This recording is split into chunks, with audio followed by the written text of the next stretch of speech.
वाले भगवान हैं।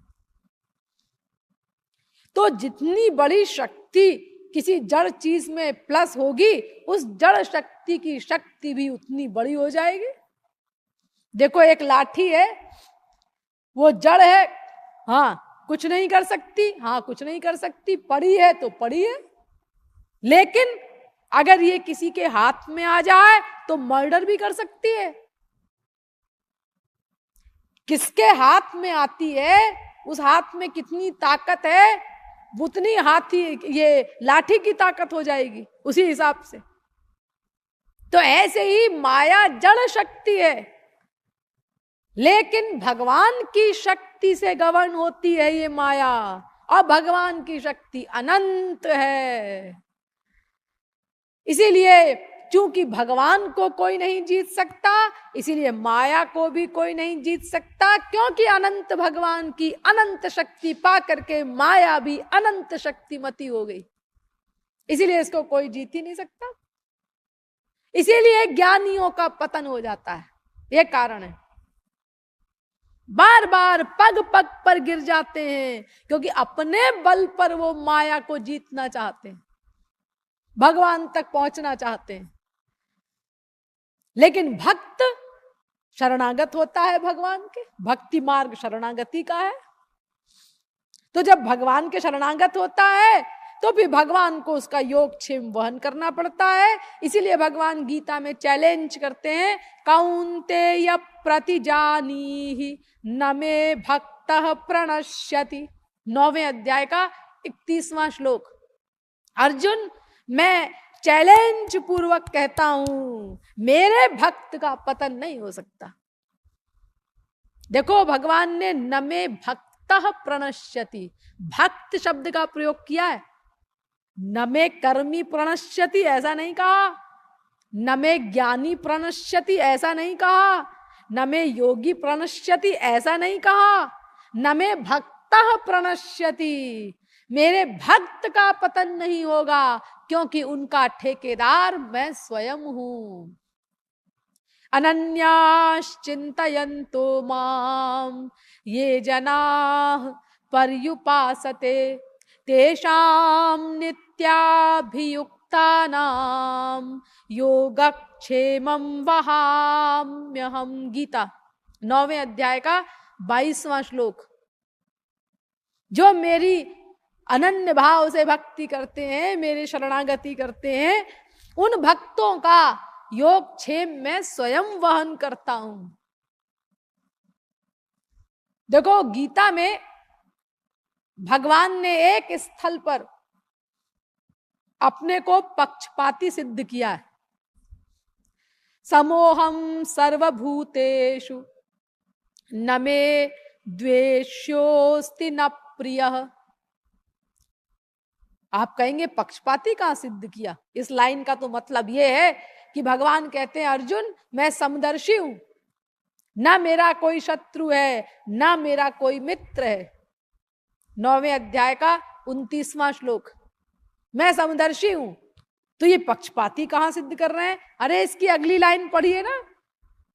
अर्जुन मैं समदर्शी तो हूं, लेकिन ये भजन्ति तुमाम भक्त्या मयि ते तेषु चाप्यहम्। लेकिन जो मेरी भक्ति करते हैं, मैं उनमें रहता हूं, वे मुझ में रहते हैं। और बाकियों के लिए भगवान क्या कहते हैं? न त्वहम तेषु ते मयि। मैं उनमें नहीं रहता, वे मुझ में रहते हैं। ये उसी गीता में भगवान कह चुके हैं। मैं सब में नहीं रहता, सब मुझ में रहते हैं। क्यों जी? आपने तो गीता में ऐसा कहा है, हमने पढ़ा है कि भाई मैं सब जीवों के हृदय में रहता हूं।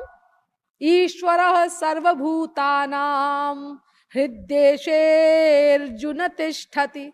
गीता 18वें अध्याय का 61वां श्लोक। सर्वभूतानां हृद्देशेर्जुन तिष्ठति। सब प्राणियों के हृदय में रहता है भगवान। अरे स्वयं जो है भगवान ने डायरेक्ट भी कहा है, इनडायरेक्ट भी कहा है, ईश्वर सबके हृदय में रहता है। अरे स्वयं ही तो ईश्वर हो, फिर ऐसा क्यों कह रहे हो ईश्वर सबके हृदय में रहता है? लेकिन डायरेक्ट भी कहा है, सर्वस्य चाहम हृदय सन्निविष्टः, 15वें अध्याय का 15वां श्लोक, मैं सबके हृदय में रहता हूं। और वही भगवान यहां कहते हैं, न त्वहम तेषु ते मयि, मैं सब में नहीं रहता, वे मुझ में रहते हैं। सब मुझ में रहते हैं, मैं उनमें नहीं रहता। और भक्तों के लिए कहते हैं कि वो मुझ में रहते हैं, मैं उनमें रहता हूं। मयि ते तेषु चाप्यहम्। ये क्या विरोधी बातें हैं सब? हाँ देखो, विरोधी बात कुछ नहीं है, इसको समझ लो। उसका मतलब यह है कि भगवान सब में रहते तो हैं, लेकिन वो जो कह रहे हैं कि मैं सब में नहीं रहता, उसका मतलब यह है कि मैं कृपा कर्ता बनकर के सबके अंदर नहीं रहता हूं। कृपा कर्ता बनकर के मैं केवल भक्तों के अंदर रहता हूं। भगवान कह रहे हैं ना, भक्त मुझ में रहते हैं, मैं भक्त में रहता हूं, और बाकियों में मैं नहीं रहता। जबकि ये भी कह रहे हैं कि मैं सबके भीतर निवास करता हूं। तो वो जो भगवान ने कहा कि मैं सब प्राणियों के अंदर रहता हूं, उसका मतलब ये है कि वो न्यायकर्ता बनकर के सबके अंदर रहते हैं, चुपचाप उनके आइडियाज नोट करते हैं और उनके कर्मों के अनुसार उनको फल प्रदान करते हैं, अपनी ओर से कोई प्लस माइनस नहीं करते। इस प्रकार रहते हैं वो सब जीवों के अंदर। कृपा करने वाले स्वरूप से वो केवल भक्तों के अंदर रहते हैं, यानी उनको कृपा द्वारा संभाले रहते हैं, उनका पतन नहीं होने देते। ये अभिप्राय है इसका। ये यथा माम प्रपद्यन्ते तांस तथैव भजाम्यहम्, गीता 4 अध्याय का 11वां श्लोक। जो मेरी भक्ति करते हैं, मेरी शरणागति करते हैं, जितनी मात्रा में, जिस भाव से, मैं भी उस भाव से उतनी मात्रा में उनका भजन करता हूं, उनकी सेवा करता हूं। भज सेवायाम धातु होती है संस्कृत में। भजन करने का मतलब सेवा करना। मैं अपने भक्तों की सेवा करता हूं। यहां तक कहा है भगवान ने। अरे यहां तक कहा है कि अपिचेत सुदुराचारो भजते मामनन्य भाग साधुरेव समन्तव्यः सम्यक व्यवसितो हि सः।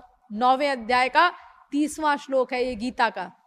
यानी अगर कोई मेरी अनन्य भक्ति करता है तो वो अगर घोर दुराचारी भी देखने में प्रतीत हो तो भी उसको महापुरुष ही समझो, उसके दुराचार पर ध्यान मत दो।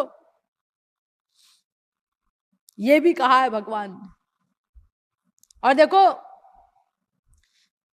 गीता के एंड में भगवान ने अर्जुन से कहा कि मैं अब तुझे सबसे प्राइवेट से भी प्राइवेट बात बताने जा रहा हूं। सबसे अधिक प्राइवेट बात, प्राइवेट से भी प्राइवेट, जिससे प्राइवेट और कोई बात हो ही ना। सर्वगुह्यतमं भूयः शृणु मे परमं वचः इष्टोऽसि मे दृढ़मिति ततो वक्ष्यामि ते हितम्। गीता के 18वें अध्याय का 64वां श्लोक है। अर्जुन तू मुझे बहुत प्रिय है ना, इसीलिए मैं तुझको ये सबसे अधिक प्राइवेट बात बताने जा रहा हूं। इतनी अधिक प्राइवेट बात सबको नहीं बताई जाती। बताइए महाराज, तो क्या थी वो? आप भी उत्सुक होंगे भाई, सबसे अधिक प्राइवेट बात वो क्या थी?